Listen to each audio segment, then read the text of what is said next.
क्या हुआ? नहीं गेट खोल रहा है। क्या बोल रहा है? कैसे जाएंगे हम लोग पुणे? टिकट भी 2.5 महीना पहले बनवाए थे हम लोग। सवेरे से बैठा हूँ एक ही जगह पे, ना बाथरूम जाने को मिल रहा है ना पेशाब करने को। ऐसा करती है ट्रेन के अंदर भी। जरा वो वीडियो बनाओ अंदर का भी।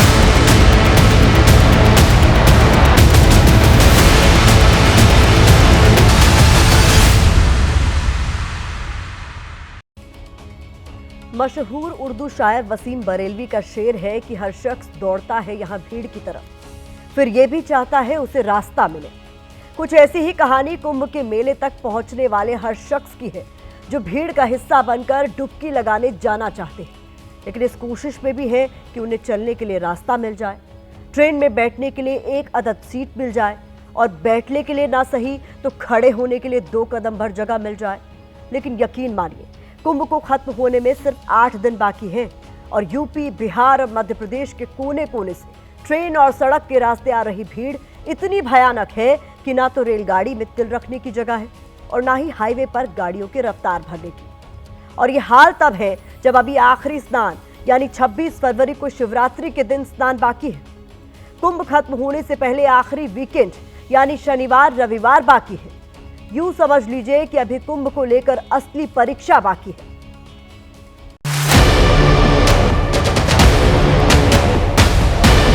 कहाँ जाना? कुंभ जाना। हाँ मैडम हटिए ना थोड़ा सा। अरे हटिए, हवा लगने नहीं देना उनको। अरे भाई बंद करो यार, और गर्मी हो रहा है। पागल हो क्या तुम लोग? हाँ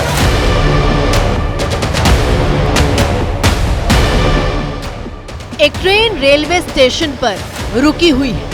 खचाखच भरे AC3 के डिब्बे में एक महिला बेहोशी की हालत में दिखाई दे रही है, जिसे होश में लाने के लिए पंखे से हवा की जा रही है।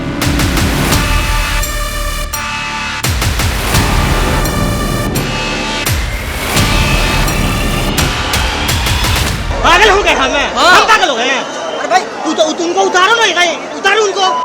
चक्कर आ गया। तुम्हें चक्कर आ रहा है? अरे निकाल कर ले जाओ। फॉरेस्ट में क्या बैठा है वो लोग? मारबो करेंगे। कहाँ से आप लोग आ रहे हैं? हम लोग फतुहा से आ रहे हैं।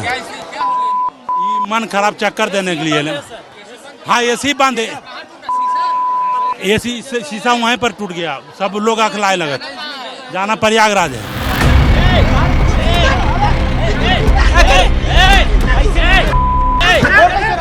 आधी कहानी तो आप इनकी बात सुनकर समझ गए होंगे और इससे आगे की कहानी हम आपको बता देते हैं।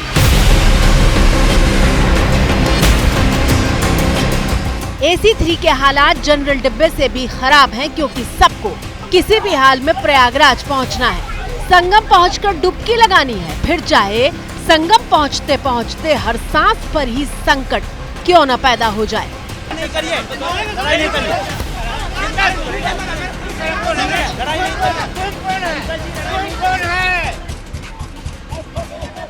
AC ट्रेन के शीशे तोड़े जा रहे हैं। जो प्लेटफॉर्म पर हैं, वो ट्रेन के भीतर दाखिल नहीं हो पा रहे और जो स्टेशन के बाहर खड़े हैं, वो प्लेटफॉर्म तक नहीं पहुंच पा रहे और भीड़ को संभालने वाला पूरा तंत्र इतना असहाय और बेबस नजर आ रहा है कि कोई कुछ नहीं कर पा रहा।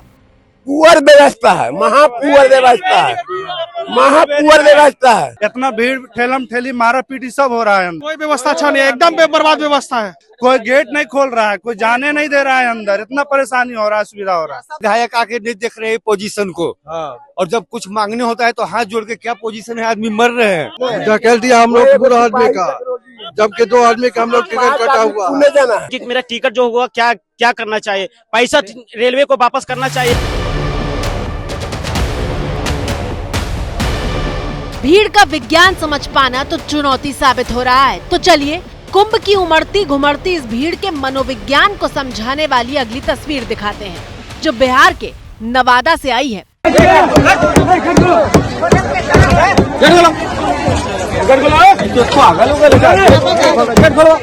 केडी नहीं खोल रहा है, गेट लॉक है। कब से परेशान है, सीधे ट्यूशन किए हुए हैं, खोल ही नहीं रहा है कोई। बाहर जनता सामान लेकर खड़ी है, लेकिन अंदर मौजूद लोग ट्रेन का गेट खोलने को तैयार नहीं है। पुलिस कर्मी आते हैं, गाली गलौज होती है।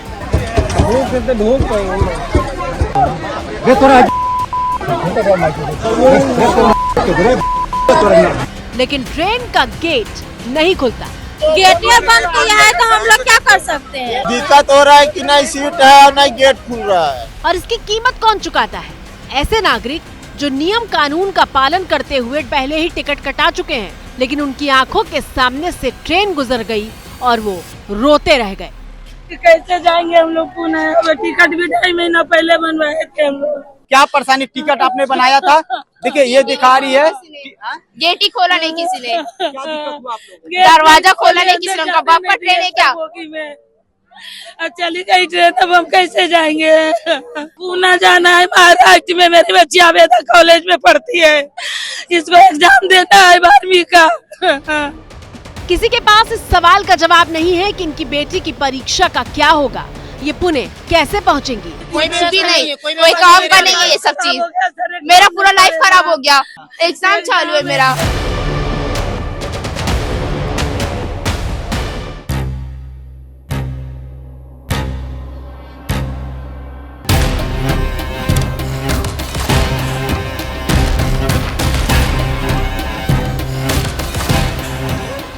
पर अगर किसी को कुछ पता है तो ये कि कुंभ में डुबकी लगाने के लिए प्रयागराज जाना है।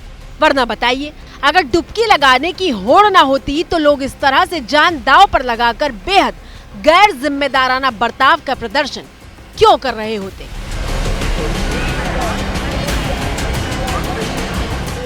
ट्रेन के प्लेटफॉर्म बदलने का ऐलान हुआ तो यात्री एक प्लेटफॉर्म से दूसरे प्लेटफॉर्म पर मालगाड़ी के नीचे से रेंग कर जाने लगे।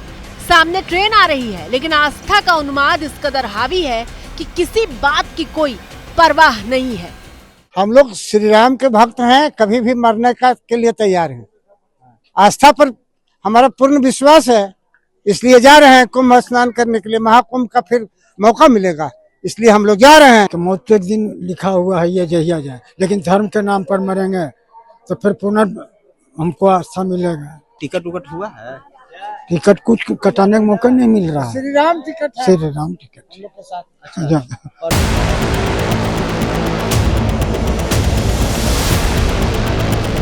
तस्वीरें बिहार की राजधानी पटना की है। प्रयागराज से होकर दिल्ली जाने वाली कामाख्या एक्सप्रेस प्लेटफॉर्म नंबर 4 पर पहुंची तो हालात ऐसे हो गए कि मानो बस ये अंतिम मौका है, इसमें नहीं चढ़े तो फिर कभी प्रयागराज पहुंच ही नहीं पाएंगे। और इसीलिए ट्रेन के गेट की लक्ष्मण रेखा को लांघने के लिए हर कोई शरीर में मौजूद पूरी ताकत के साथ जोर लगा रहा है। गिर जाएगी, नहीं चल पाएगी, गिर जाओगी, कहाँ चढ़ेगी? एक महिला है जो गेट पर लटकी हुई है और पुलिस कोशिश कर रही है कि अंदर से जिनको उतरना है उनको पहले निकाल सके और उसके बाद जो जगह थोड़ी बहुत बचती है उसमें बाकी लोग जा सके। और ये जद्दोजहद है, हर दिन की यही तस्वीर है। कहाँ जाना है? प्रयागराज। कोई ट्रेन छूटी भी है? हाँ, 2-3 तो छूट गया है। 3 ट्रेन छूट चुकी है, तो इसमें चढ़ पाएंगी? देखिए कहाँ चढ़ पाएगा मैडम, कहाँ चढ़ पाएगा? ट्रेन में कैसे चढ़ पाएंगे ये बताइए। ट्रेन में चलते चलते चलेंगे, क्या करेंगे? कैसे भी जाना है बस। हाँ, जोश देख रहे हैं आप, चाहे कुछ हो जाए संगम तो जाकर रहेंगे। जनरल डिब्बे से लेकर स्लीपर और एसी डिब्बे में नहीं घुस पाए तो क्या हुआ, पेंट्री कार में ही घुस जाएंगे। ये पेंट्री कार में लोग घुस रहे हैं, दिखाइए जरा, ये पेंट्री कार में लोग घुस रहे हैं, पेंट्री कार में लोग घुस रहे हैं। ये स्थिति है और घुसने के बाद ये गेट बंद कर दिया है लोग। पुलिस लाठी के बल पर भीड़ को काबू करने की कोशिश कर रही है, लेकिन हालात संभलने का नाम नहीं ले रहे। अब ये आपको मैं एसी बोगी की तस्वीर दिखा रही हूँ। ये देखिए, गेट पर खड़े रहने में भी कितनी मुश्किल हो रही है, ये आप समझ सकते हैं। आप ये डंडा वंडा लेकर चढ़ा पाएंगे? क्या कर रहिएगा, मजबूरी है, चढ़ रहा है लोग। इन लोगों को कहाँ जाना? आप लोगों को कहाँ जाना है? प्रयागराज करने पाप धोने जा रहे हैं। आप धोने कहाँ? प्रयागराज ही जाएंगे? यहाँ पे कोई बैठने लायक नहीं है, सीट एकलौती है ही नहीं, रिजर्वेशन का भी सीट नहीं मिल रहा हम लोग को। टिकट होने के बाद भी यहाँ पे लोग चढ़ नहीं पा रहे, इतना ज्यादा भीड़ रह रहा है। पुलिस कितना साथ देगा, लोग पागल हो गए जाने के लिए। आप भी नहीं चढ़ पाई ना ट्रेन में? हम अंदर घुस गए थे और ठेल दिए बाहर। जानकारी के मुताबिक प्रयागराज महाकुंभ में अब तक 55 करोड़ से ज्यादा लोग डुबकी लगा चुके हैं। और इस बीच सेंट्रल पोल्यूशन कंट्रोल बोर्ड की जो रिपोर्ट सामने आई है उसके मुताबिक गंगा यमुना दोनों ही नदियों का पानी स्नान करने के लायक नहीं है। सीपीसीबी ने 9 जनवरी से 21 जनवरी के बीच कुल 73 जगहों के सैंपल इकट्ठा किए थे। ज्यादातर जगह पर फीकल कॉलीफॉर्म बैक्टीरिया यानी मलमूत्र वाली गंदगी ज्यादा मिली है। लेकिन कुंभ में डुबकी लगाने को लेकर देश के लोगों के मन में जो आस्था है उसमें ये चीजें बहुत पीछे छूट जाती हैं। सवाल ये है कि क्या डुबकी लगाने की ये होड़ 144 साल बाद महासंयोग वाले संदेश के बाद बनी है? हर किसी के मन में महासंयोग में एक बार पुण्य कमा लेने की लालसा हावी हो गई है। ये हमारी श्रद्धा है, हमारा विश्वास है, हमें कोई प्रदूषित नहीं लग रहा है। एकदम पवित्र जल है और इससे और क्या चाहिए? गंगा माँ से तो पवित्र और कौन है? बहुत सुंदर है, अच्छा है। हम नहा के अभी आए, उससे गंदगी कुछ भी नहीं है उसमें। ये तो क्या है कि अफवाह उड़ाने वाले अफवाह करते हैं, लेकिन गंगा जल बिल्कुल शुद्ध है, पवित्र है, कोई प्रॉब्लम नहीं। चंद सेकंड्स के भीतर आपने जो कुछ सुना वो ही भीड़ का मनोविज्ञान है, जिसे इस बात से कोई फर्क नहीं पड़ता कि डुबकी लगाने वाला पानी कितना साफ है या कितना गंदा। दरअसल एनजीटी में एक रिपोर्ट सीपीसीबी की तरफ से दी गई, यानी कि सेंट्रल पॉल्यूशन कंट्रोल बोर्ड की तरफ से, और इस रिपोर्ट में यह बताया गया है कि जिस जल में लाखों की संख्या में लोग इस वक्त स्नान कर रहे हैं, स्नान हो चुका है, ये जो जल है ये गुणवत्ता में परिपूर्ण नहीं है। इसमें कहा गया है कि बायोकेमिकल ऑक्सीजन डिमांड बहुत ज़्यादा इसकी थी, जो कि स्नान के लायक भी से नहीं छोड़ती। इसके अलावा फेकल कॉलीफॉर्म का स्तर बहुत ज़्यादा पाया गया, जो सीधे इशारा करता है कि जो मल है बहुत ज़्यादा है। और इसके अलावा जो सीवेज ट्रीटमेंट प्लांट हैं प्रयागराज में बनाए गए हैं, दावा किया गया कि साफ सफाई रखी गई है, उन पर भी प्रेशर बहुत ज़्यादा है। जो गंगा जी है, त्रिवेणी संगम है, हम उसमें आस्था रखते हैं। जो भी है ये हमारी माता है, हम माता समान मानते हैं और हम इसे माता की तरह ही पूछते हैं। हम आस्था के ही महात्म से हम यहाँ आए हैं कुंभ स्नान करने के लिए, और गंगा मैया यमुना मैया को आप बोलेंगे कि ये गलत है तो हम उसको नहीं मानेंगे। भीड़ का वो मनोविज्ञान जिसे इस बात से कोई फर्क नहीं पड़ता कि घाट तक पहुंचने के लिए कितने किलोमीटर पैदल चलना पड़ेगा। प्रयागराज महाकुंभ में श्रद्धालुओं का और आस्था का सैलाब चल रहा है, और जिस तरीके से बड़ी संख्या में लोग आ रहे हैं, आप देखिए तस्वीर, पैर रखने की जगह नहीं है, तिल भर जगह आपको दिखेगी नहीं, और उत्साह लोगों का चरम पर है। महाकुंभ में केवल 9 दिनों का अब वक्त बाकी है, और समापन की तरफ जब ये आध्यात्म की धारा चल रही है, तो जो भीड़ है, जो श्रद्धालुओं का सैलाब है, उसका कोई और छोर नहीं है। बढ़िया, बहुत अच्छी तैयारी है, बहुत अच्छी, बहुत बढ़िया, मजा आ गया साहब। आनंद आनंद अति आनंद। आपकी स्क्रीन पर मौजूद ये तस्वीरें मंगलवार सुबह की हैं, और आप देख रहे हैं कि भीड़ का रेला पूरे जोश के साथ कैसे संगम घाट की तरफ बढ़ता चला जा रहा है। आज 37वें दिन में अब तक 1 करोड़ करते करीब श्रद्धालु गंगा, यमुना और अदृश्य सरस्वती की त्रिवेणी की धारा में आस्था की डुबकी लगा चुके हैं। संगम जाने वाले हर रास्ते इसी तरीके से श्रद्धालुओं की भीड़ से पटे पड़े हुए हैं, और अगर आज के 1 करोड़ की संख्या को जोड़ लिया जाए तो प्रयागराज महाकुंभ में अब तक 55 करोड़ से ज्यादा श्रद्धालु आस्था की डुबकी लगा चुके हैं। ये अपने आप में एक रिकॉर्ड है। कुंभ मेला क्षेत्र के एंट्री पॉइंट पर क्या हालात हैं, बता रहे हैं एबीपी न्यूज संवाददाता अवधेश मिश्र। चारों तरफ केवल गाड़ियों की लंबी लाइन ही नजर आ रही है, लोग लंबे लंबे जाम में फंसे हुए हैं, बैरिकेडिंग कर दी गई है, और लोगों को बता दिया गया है कि भीड़ ज़्यादा है, इसलिए आपको पैदल जाना पड़ेगा, और पैदल लोग चल रहे हैं, और जाम का जाम पूरे शहर में बना हुआ है। तो ये पूरी स्थिति आप देखिए किस तरीके से गाड़ियाँ फंसी हुई हैं, और किसी को जाने का रास्ता मिल नहीं रहा है। और आपकी स्क्रीन पर मौजूद ये तस्वीरें सोमवार शाम की हैं, जब प्रयागराज शहर की जाम की वजह से सांस फूल रही थी। प्रयागराज के 10 से 12 किलोमीटर के दायरे में बार बार ऐसे ही हालात पैदा हो जाते हैं। सनातन संस्कृति का, सनातन धर्म का ताकत है, और मुझे तो बहुत ही अच्छा लगा, और इतने लोग हैं आराम से अपने आप प्रशासन तरीके से अपने आप अपने डुबकी लगा रहे हैं, भगवान को प्रार्थना कर रहे। आज मेरी सबसे जिंदगी की सबसे खूबसूरत सुबह आज थी। सुंदर पानी और इतने लोग और इतनी श्रद्धा के साथ ना मजा आया, वहाँ से हटने का मन नहीं हो रहा था।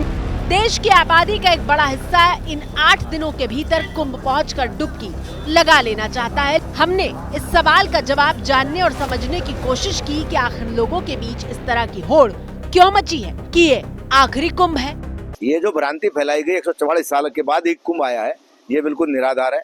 144 साल के बाद एक योग जरूर आया है, वो 143 साल के बाद आया। हकीकत में 1883 में एक कुंभ आया था, जिसमें ये जो मौनी अमावस्या का जो स्नान था वो लगभग शायद 7 फरवरी 1883 का बैठ रहा है। उसमें ये योग था जो वर्तमान में योग बना है। इसलिए ये ज्योतिषीय गणना के आधार पर तो ठीक है, लेकिन ये जो भ्रांति फैलाएगी समाज में, कुंभ ही 144 साल में, कुंभ तो हर 12 साल में आता है। प्रयाग में 2013 में भी कुंभ था, 2001 में भी था। तो ये कहीं न कहीं कंफ्यूजन क्रिएट किया गया है, ये बिल्कुल सत्य नहीं है। अगर 12 गुणे 12 कर करके आप 144 का आधार बता रहे हैं, तो हर एक कुंभ को आप जोड़ेंगे तो 144 का परिमाण आप ला सकते हैं। ए तदर्थ यह कहना कि यही कुंभ 144 वर्ष बाद लगा है, यह उचित नहीं है। यहाँ पर जो स्थिति बन रही है वो 144 साल के बाद, जैसे 1881 की बात आती है, इसके पहले भी, यानी कहा जा सकता है कि 1 या 1.5 दशक में यहाँ से लेकर के 1 शताब्दी से 2 शताब्दी के बीच में इस प्रकार के योग से बंद रहते हैं। पूर्ण कुंभ का मेला हर 12 साल में प्रयागराज में आयोजित होता है। 12 पूर्ण कुंभ होने पर महाकुंभ होता है और 144 साल बाद महाकुंभ का दावा कोई नया नहीं है। इससे पहले भी 1989, 2001 और 2013 में भी ऐसे ही दावे किए गए थे। सीएजी की रिपोर्ट में 2013 के कुंभ को भी सालों में एक बार होने वाला महाकुंभ बताया गया था। हार्वर्ड यूनिवर्सिटी की 2013 के कुंभ पर की गई रिसर्च में 2001 के महाकुंभ को 144 सालों बाद होने वाला बताया गया था और अब 2025 के महाकुंभ के बारे में यही दावा किया गया है।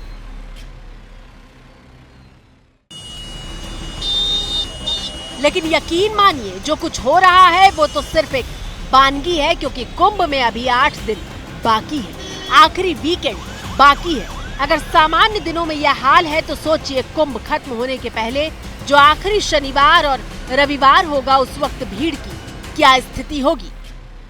महादेव, बहुत दिल्ली से है, बहुत दूर से, इतनी भीड़ है, क्या ही बताया जाए। तस्वीर दिखा देते हैं। आप देखिए, ये जो संगम की तरफ रास्ता जा रहा है, आप देखिए किस तरीके से जो पूरा ये संगम का क्षेत्र है ये भरा हुआ है। बड़ी संख्या में लोग यहाँ पर मौजूद हैं और 24 घंटे स्नान का क्रम जो है वो यहाँ पर लगातार चल रहा है। और इस स्नान के क्रम में आस्था की अपनी अलग तस्वीरें हैं और हर कोई यहाँ पर गंगा, यमुना और सरस्वती के जल में डूबकर अपने पुण्य को बढ़ा लेना चाहता है।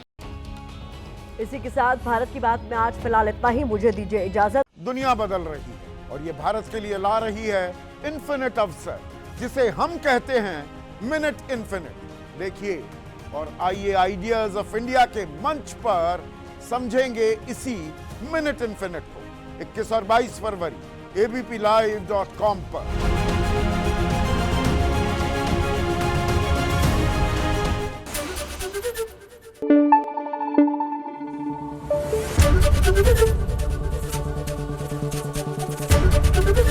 एबीपी न्यूज आपको रखे आगे।